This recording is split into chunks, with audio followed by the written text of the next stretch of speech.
Have you faced any retaliation or reprisals for any of your testimony or anything on these lines? Yeah, I have to be careful what I say in detail because there is an open whistleblower reprisal investigation on my behalf, and I don't want to compromise that investigation by providing anything that may help provide somebody information. But it was very brutal and very unfortunate, some of the tactics they used to hurt me both professionally and personally, to be quite frank. Yeah.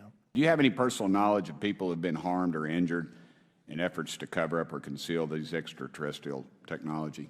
Yes. Personally.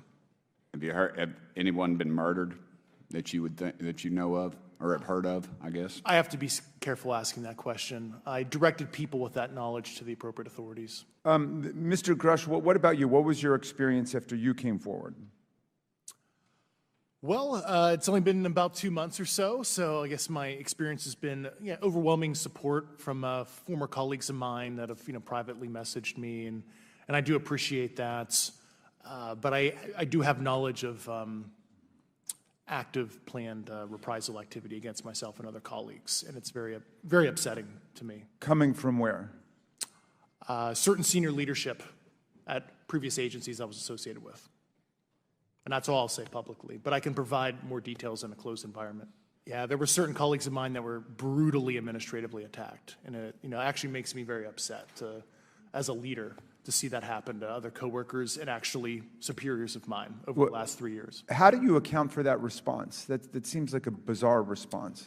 I call it administrative terrorism. That's their quiver, their tool in the toolbox to silence people, especially the career government service cares about their career, cares about their clearance, their reputation to climb the ladder.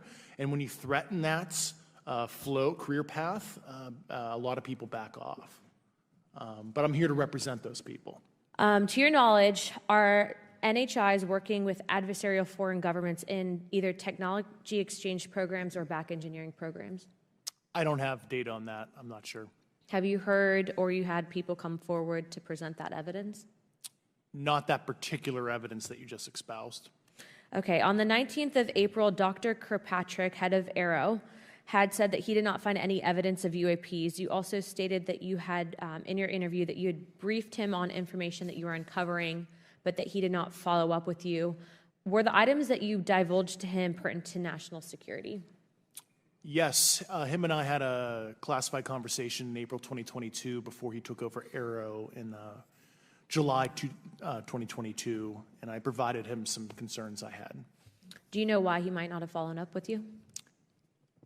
Unfortunately, I cannot read his mind. I wish he did. I was happy to give sage counsel to him on where to look when he took the helm of AARO.